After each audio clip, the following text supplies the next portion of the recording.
Xin chào tất cả mọi người, hôm nay em tiếp tục dọn cỏ dại mọc phủ kín cả đoạn vỉa hè còn lại.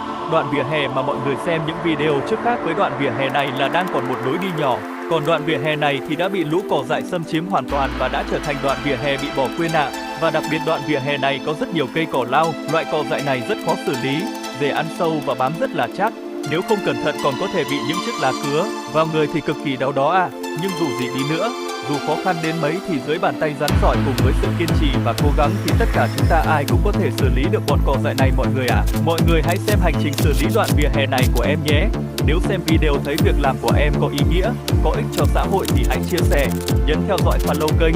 Và nếu có thể thì hãy vào giỏ hàng mua bất kỳ sản phẩm nào đó nếu thấy cần cho bản thân và gia đình để ủng hộ em ạ. Cảm ơn mọi người rất nhiều.